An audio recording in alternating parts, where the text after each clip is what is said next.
itu tahu yang namanya buku itu apa. Cuma ketika untuk menjabarkan, menuliskan dalam kata-kata ngomong. Nah, sekarang buku itu ada yang namanya fiksi, ada juga yang namanya non fiksi. Di situ ada kan di LKS ada buku yang namanya fiksi dan non fiksi. Kalau fiksi itu apa? Kalau fiksi itu apa?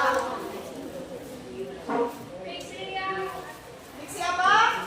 Intinya ya, kalau kalian membedakan fiksi dengan non fiksi, fiksi itu tidak nyata, imajinasi. Itu bedanya. Sedangkan non fiksi itu nyata, itu berdasarkan fakta.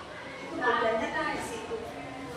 Fiksi apa? Kalau kalian menghafalkan dua istilah, menghafalkanlah satu saja, gampang, orang bingung. Fiksi dan non fiksi. Fiksi imajinasi, tidak nyata. Berarti kebalikannya. Kalau non fiksi berarti nyata. Itu gampangnya. Sekarang kalau contoh fiksi apa yang gampang? Berarti yang imajinasi. Apa?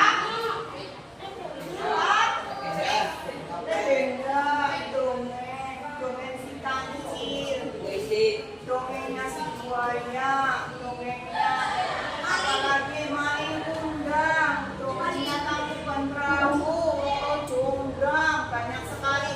Sedangkan kalau non fiksi itu tuh berdasarkan nyata, itu tuh ada, itu fakta, itu bedanya.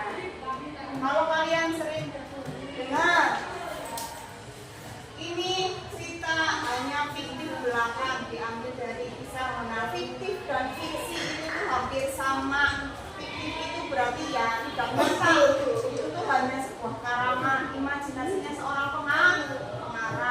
Itu bedanya itu di situ. Memahami tentang buku fiksi dan non fiksi. Fiksi merupakan hasil imajinasi, khayalannya orang, khayalannya si pengarang. Orang yang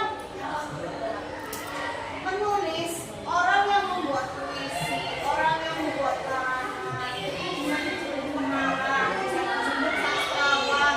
Kalau tingkatannya sudah tinggi, karyanya sudah banyak.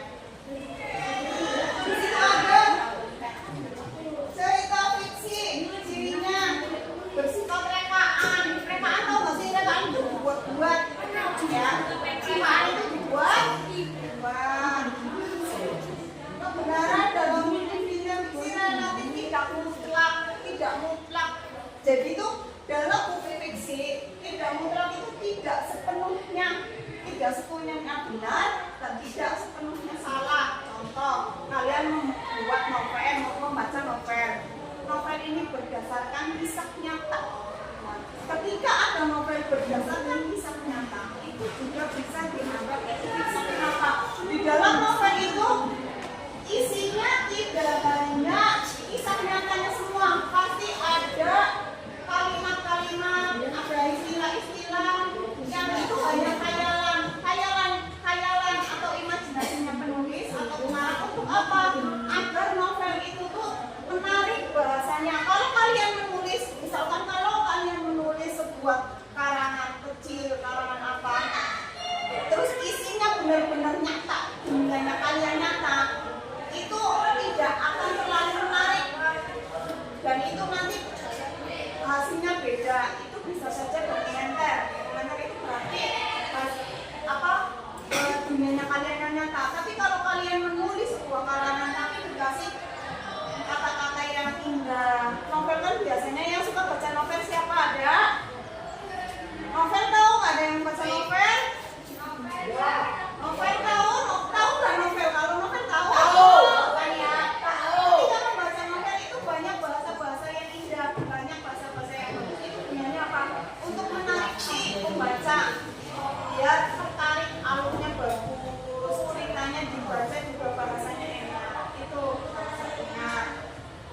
Tidak ada sistematika buku, banyak menggunakan kata atau bahasa konotatif, yaitu bahasa-bahasa yang tidak langsung pada artinya. Misalkan wajah gadis itu bagaikan rembulan, tidak rembulan kalau dari sini kelihatannya indah bagus. Kan kalau kita berdiri di rembulan asli, ya rembulan gambarnya seperti itu. Kalau diibaratkan seperti rembulan, kalau ada istilah gadis itu bagaikan rembulan wajahnya. Itu yang ada di pikirannya kalian itu cantik, halus, apa gimana?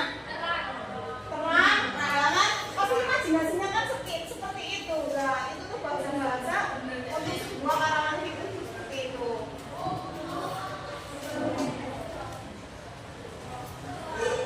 Terus ada juga buku non-fiksi. Non-fiksi itu berarti bisa saja kayak kalau kalian nanti berlanjut ke perguruan tinggi, berlanjut ke SMA, itu suatu saat kalian akan disuruh membuat